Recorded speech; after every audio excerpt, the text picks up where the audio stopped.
first think about using some sort of recorder in a plane to record what happens before an accident? Well, it dates back to after the last war, when jet aircraft took over and people were flying much higher, much faster than ever before, at greater altitudes, over bare distances of the Earth that normally we wouldn't have covered. That it was very hard sometimes to work out why a plane had crashed, and the perfect example came in the Comet.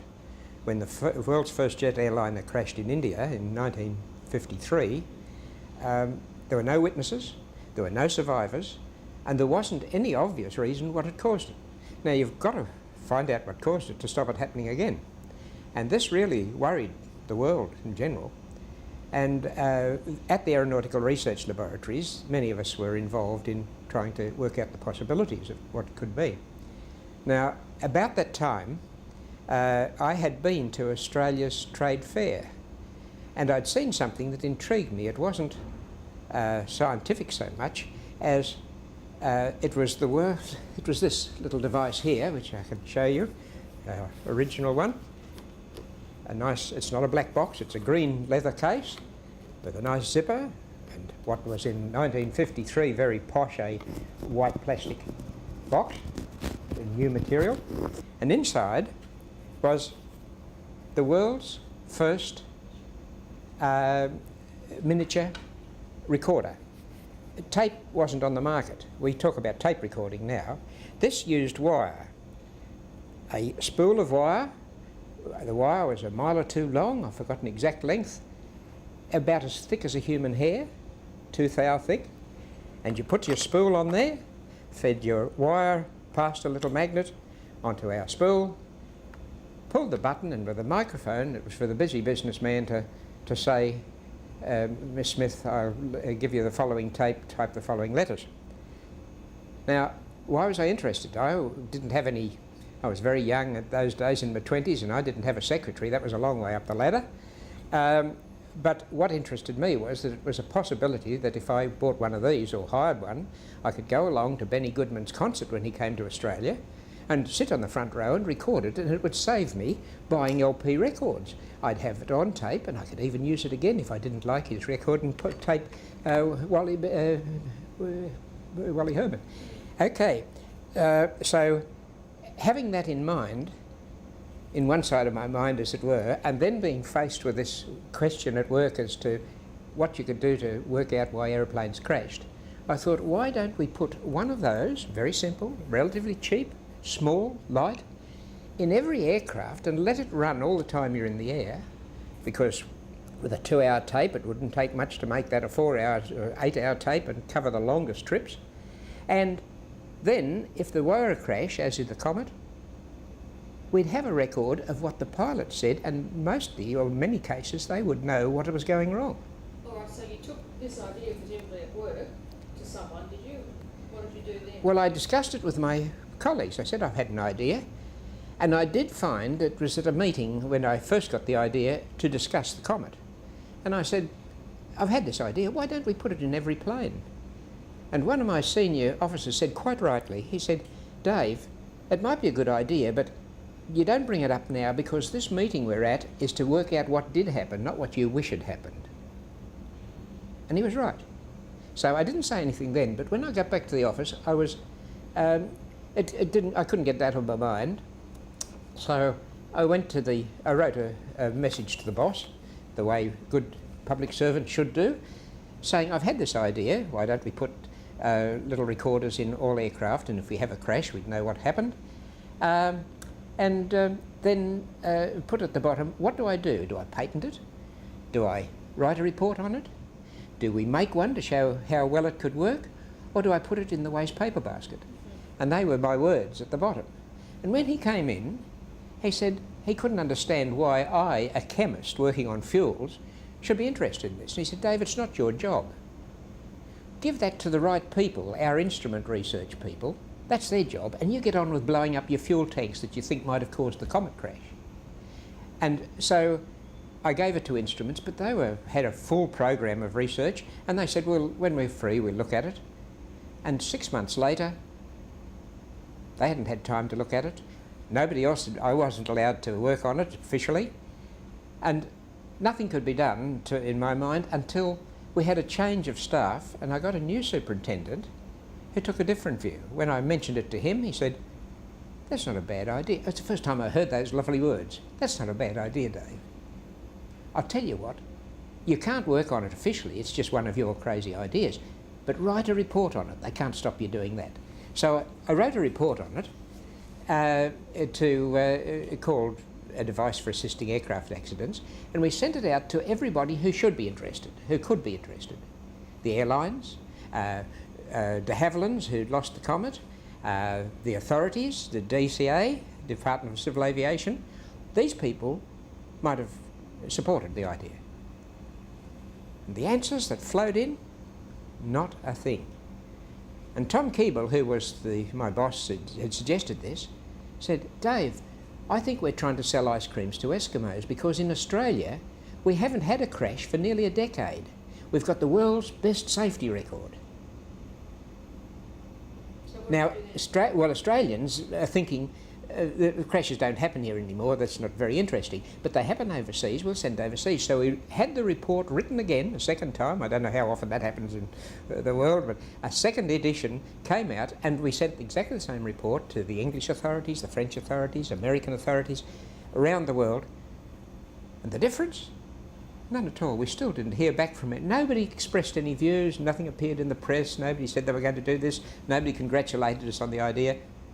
And that went on for a year, hoping something had happened, until I went back to Tom, and Tom said, "Dave, I think you might be right about making a demonstration unit," because I'd been a teacher and I'd learned that show and tell is much more effective than tell, with kids anyhow.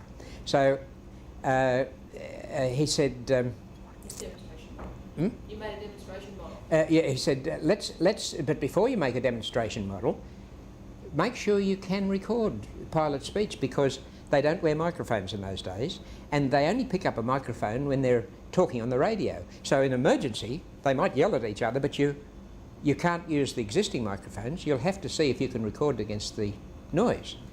So he said, "I'll tell you what we'll do, and we can do it unofficially without mentioning why.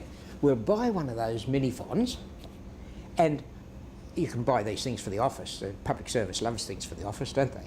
Well, we'll buy one for our office work, but before the office girl gets it and drops it, you can take it up into an aeroplane and see if you can record pilot speech." So this is the one we bought, and up it went. It's, if you like, it was the first black box studies. We tried to record pilot speech, and also we tried to put little blips on it to record what instruments were reading and get them all in the one record. We wanted to know both what the pilots thought and what the instruments said, which might be different.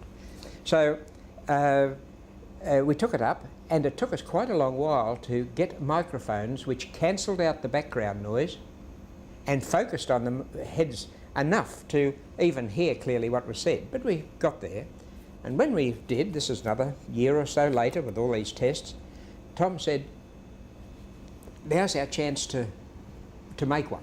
You now know what you want." So we went along to our favourite instrument maker and said, "This is what we want."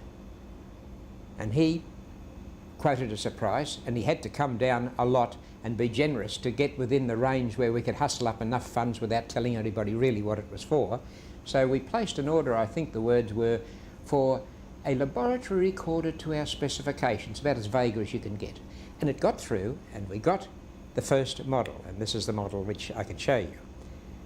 Now, at that stage, that's where... Is this the model? No, this is not this one. Oh, it's the one that the museum's coming Okay, to. that's the one we'll cut Yeah, into this. yes, you Okay. cut into this. Okay, so just so I know, what does the museum one look like? Does it look anything It looks like this? just like that bit, what I'm holding there, and nothing else. No box, just the mechanism.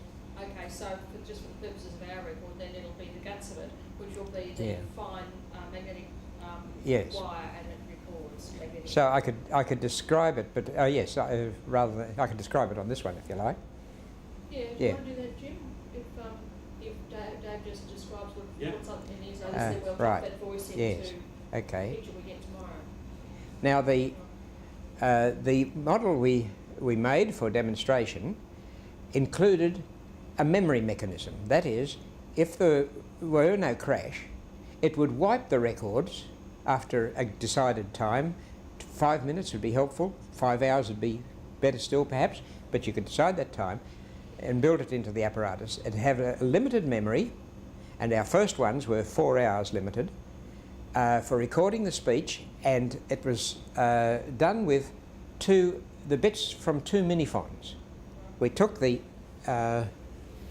mechanism, as it were, of this here, different motors and whatnot, and built a memory mechanism which shunted them backwards and forwards, one recording all the time, one being stored, and after 4 hours rubbing it off to record what was up to date.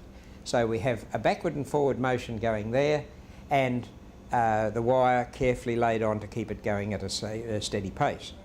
Now, that was our first demonstration model. We then tried to demonstrate it to as many people as should see it, and we wrote out, asked, will you please appraise this, because until you can get permission to put something in an aeroplane, nobody can buy it and put it in. Now, the answers we got were very disappointing.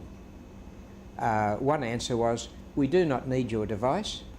In our opinion, it would produce more expletives than explanations. Another one was, Dr. Warren's invention has no immediate significance in civil aviation. What that meant was, it wasn't wanted, it's not listed in the things we do put in, so don't worry us. So what changed people's minds? Well, two things changed their minds, I think. First of all, we got no response worth mentioning. Even the pilots were against Big Brother listening. That was their complaint. No plane will take off in Australia with Big Brother listening, was one statement. So nothing was done.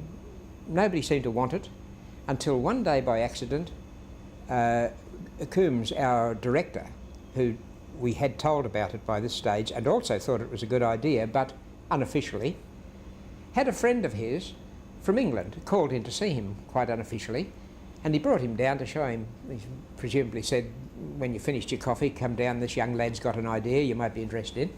And I heard Coombs' voice behind me say, Dave, tell my friend here from England what you're doing. He didn't say who the friend was. It was only later I found out. It was Sir Robert Hardingham, who'd previously been Air Vice Marshal of the RAF in England through the war, and was now Secretary of the Air Registration Board, like DCA. He didn't tell me that, so I simply said, if this were in a plane, if you put one of these in the plane, you'd have, and it had an accident, you'd have a record of the 4 hours of what the cockpit, the pilot said and what the cockpit instruments were reading. And I heard this pommy voice say, I say, Coombs, old chap, that's a damn good idea. Put that young lad on the next courier, that was a bomber that ran from the rocket range to England, and we'll show him in London, began. And I looked up to Coombs and he had a twinkle in his eye because he could see this was a possible breakthrough at last. And he said, righto, Dave, get your passport ready. You heard what the man said. And so I found myself on a bomber going to England to show this thing. It was a very interesting trip. We even had an engine failure, and I sat there with that recorder in my lap giving a verbal account of thinking, at least if we lose another engine and we crash, I'll have proved the bastards wrong. So, but we didn't crash, unfortunately, we got there. But when we did, there was a tumultuous welcome. They turned on a big meeting in Transport House for all the members of aviation circles in England, and the response was terrific. People wrote saying, we want to book up the first ones off your production line. Other people wrote and simply said, this is a wonderful idea, please go into production, continue with it.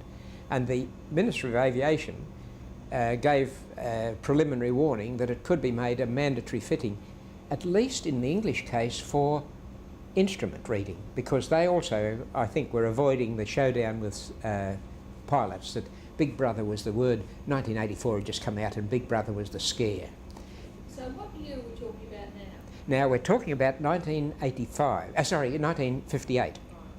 In 1958 we appeared in England and demonstrated our first unit, which got an awful lot of action going.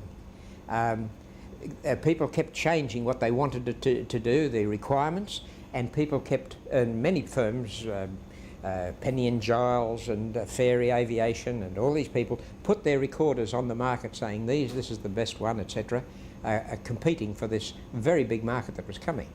Now, when we got back to Australia, we didn't still find much change in official attitude, but we did find the Department of Supply, it was then the Defence Department, very keen to go ahead and produce and get it ready for production.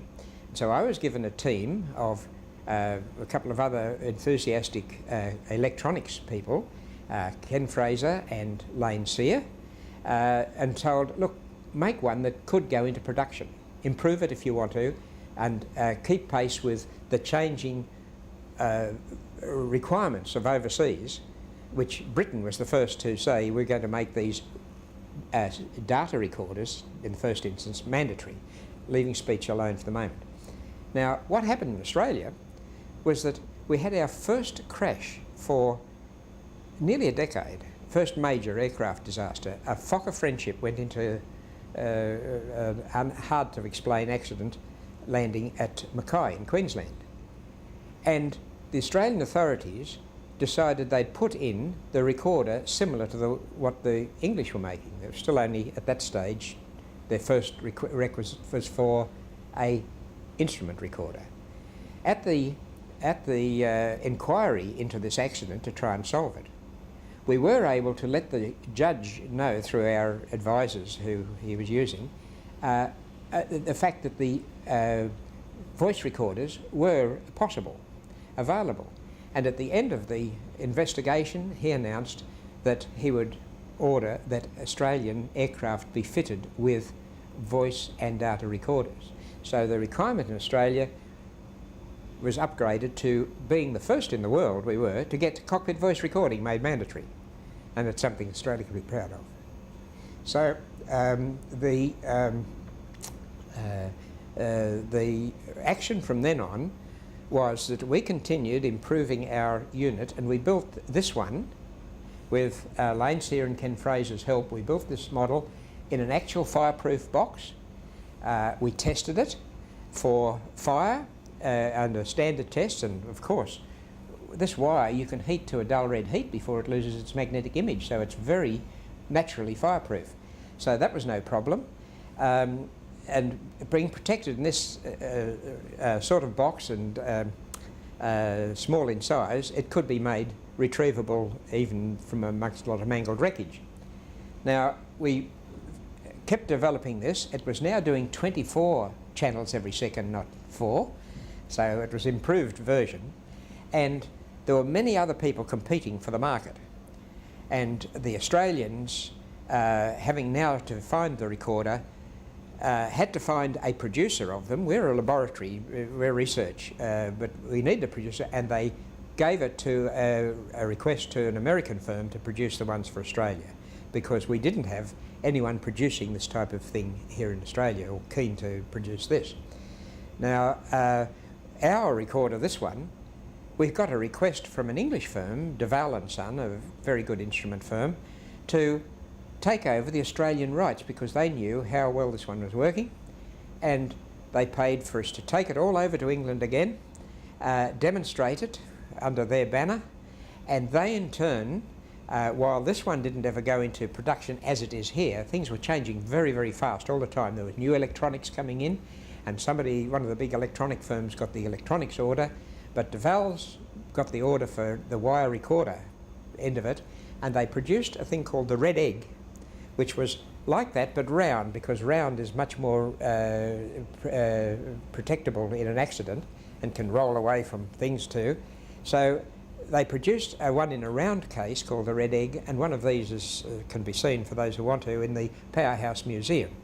They developed that, and that ended up, I think, in 17 of the world's airlines bought Red Eggs with various other people's different electronics. So at that stage, we felt that ARL's job was done. The DSTO part of it was done. It was now afloat in the world. America and England followed Australia in voice recording.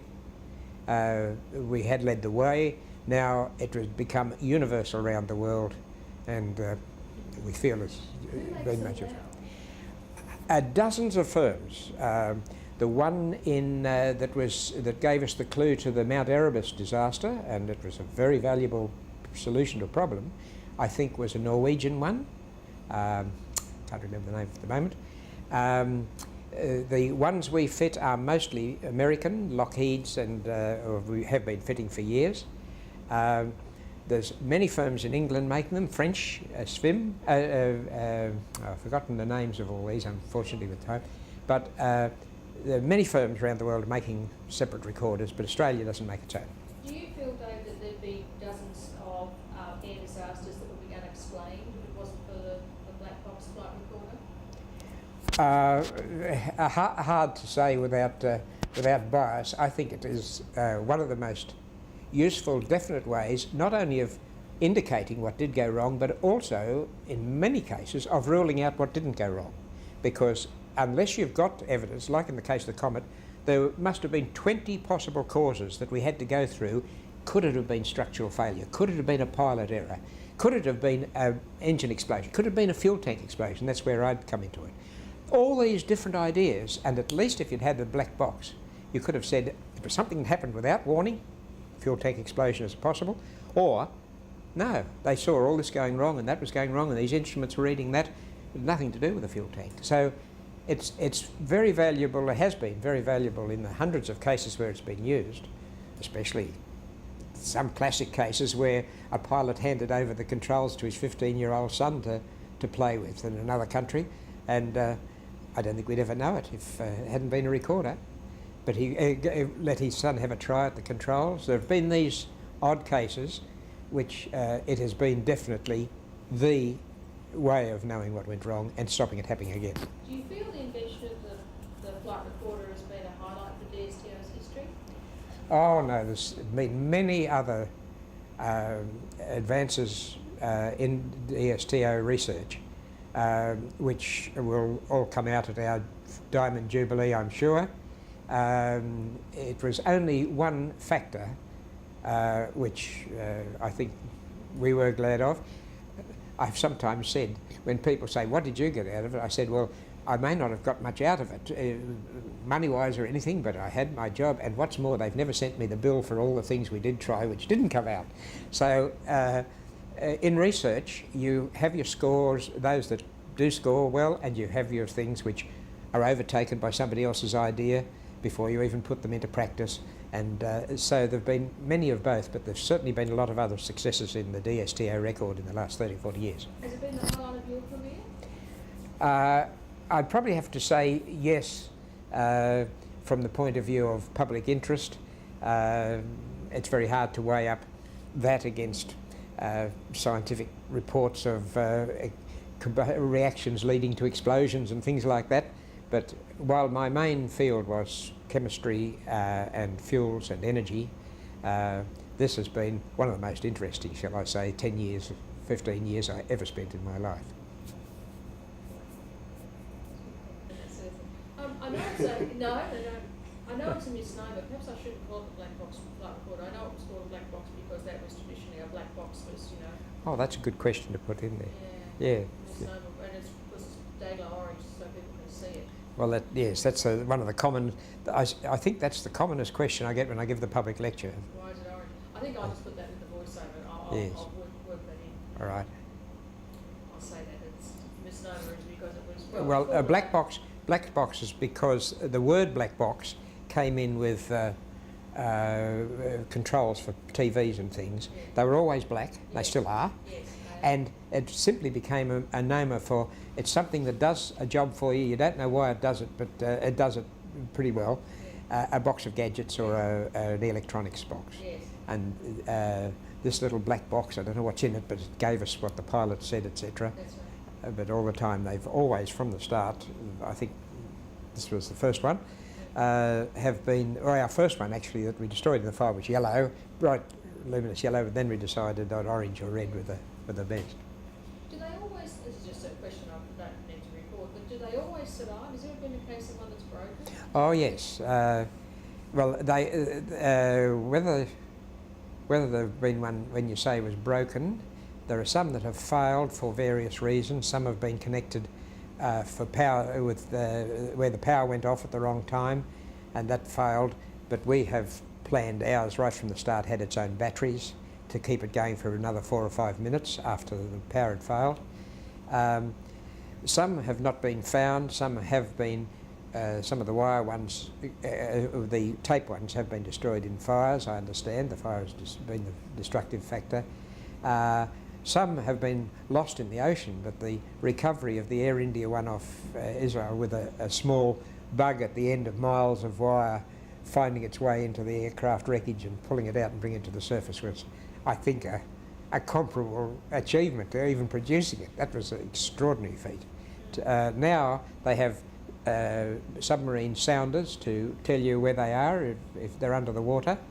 Our idea that they should be included in a crash locator beacon we worked on with the National Research Council of Canada, who built the beacon, and when we in 1958 showed them our first model, we both agreed that we could make one, and this is the actual model, where that top part can come off and be carried, leaving all the heavy part in the wreckage, and that little part is carried off in this little light plastic beacon with a radio in it, flips off the plane and falls like a spinning visiting card.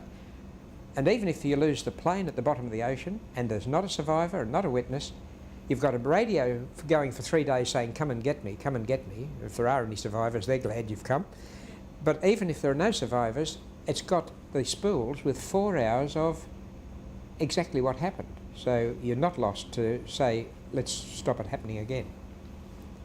Now, we're sorry that that has never got past our storage in the museum, and that even last week, and we speak now in January 1999, even last week we had the plane lost up in New South Wales, where it was 4 days before they could even find it. I think it was 4 days, and saved the woman who was alive, and one man lost his life. With one of those beacons on, if they could be made practical and worth doing, we might have been there within an hour of it happening. So that is still a thing of the future which I would like to see more closely looked at. That might be something you might even mention to the guy from the Australian if you want to. I remember you said that to me Yes. the other day. Mm. So the beacon on that light plane that crashed in New South Wales didn't work. It broke. No, because they, strangely enough, it was inside. The only one they had was inside at the cockpit, where the fire would. Yes, a fire would destroy it anyhow. So what, on the tail section? Yes, or flip off? well, ours we suggested should flip off, but this is built for separate from the recorder and everything else up the front to put in the tail section. And now transport aircraft, in fact, they're all aircraft who mount them, mount this in the tail section, the red box that you find in the tail.